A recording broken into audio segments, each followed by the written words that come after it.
हो गया। परम पिता तो है सर्वव्यापक,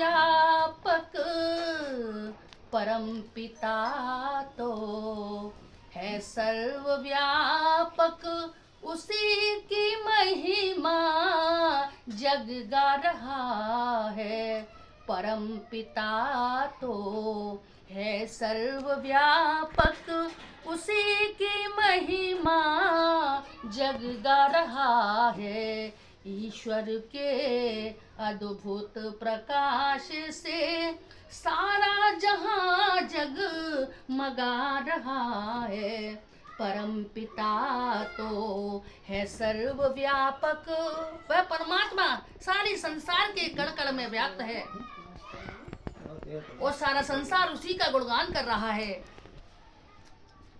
परम पिता तो है सर्वव्यापक, उसी की महिमा जग गा रहा है।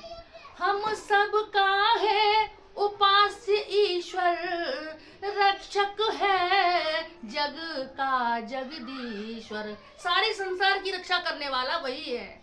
हम सबका है उपास्य ईश्वर, रक्षक है जग का जगदीश्वर। तीनों काल में रक्षण करता, तीनों काल में रक्षण करता, और जीवों को सतपथ दिखा रहा है। परम पिता तो है सर्वव्यापक, उसी की महिमा जग गा रहा है। और देखिए क्या कहा कि प्रभु की उपासना कर प्राणी, भक्ति है जिसकी गुणधानी। उस परमात्मा की उपासना करें। कहते हैं उसके अलावा किसी की उपासना नहीं करनी चाहिए। परमात्मा ही हमारा आधार है, हमारी जड़ है, उस जड़ को कभी नहीं छोड़ना चाहिए। कहते हैं उसकी भक्ति गुणधानी है। गुणधानी हमारे बुजुर्ग जो लोग जानते हैं, गुणधानी खाई होगी, तब मिठाइयाँ नहीं चलती थी, वही अमृत के समान लगती थी। तो कहते हैं प्रभु की भक्ति गुणधानी के समान है। तो प्रभु की उपासना कर प्राणी, भक्ति है जिसकी गुणधानी। जिससे क्या होता है कि पुष्टि वृद्धि उत्तम यश पा। उस परमात्मा की भक्ति करने से क्या मिलेगा कि पुष्टि वृद्धि उत्तम यश पा, ज्ञान की गंगा बहा रहा है। परम पिता तो है सर्वव्यापक, उसी की महिमा जग गा रहा है। कहते हैं मृत्यु का हमें कोई भय नहीं रहता। मृत्यु चाहे कल आए, आज आए, चाहे अभी आ जाए। जो परमात्मा की भक्ति करता है उसे मृत्यु का भी कोई भय नहीं रहता है। कि मृत्यु का भय नष्ट करे वह, मोक्ष प्राप्ति का कारण है वह। मृत्यु का भय नष्ट करे वह, मोक्ष प्राप्ति का कारण है वह। सबके कामों को बनाने वाला वही है, बिगड़ी बनाने वाला वही है, और मोक्ष को प्राप्त कराने वाला भी वही है।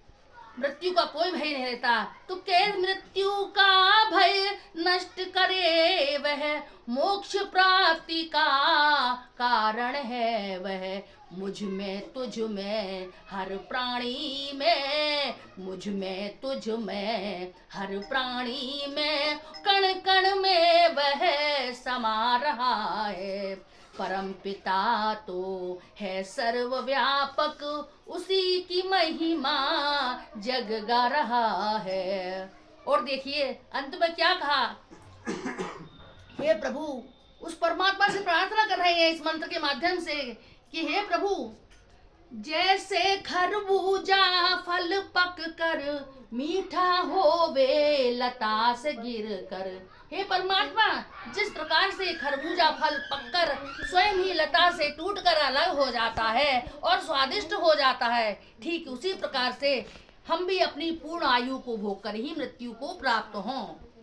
तो कहा कि जैसे खरबूजा फल पक कर मीठा होवे लता से गिर कर, वैसे ही पूर्णायु हो क्षमा, कैसे ही पूर्णायु हो क्षमा, ये शरीर मुक्ति चाह रहा है। परम पिता तो है सर्वव्यापक, उसी की महिमा जग गा रहा है। ईश्वर के अद्भुत प्रकाश से सारा जहां जगमगा रहा है।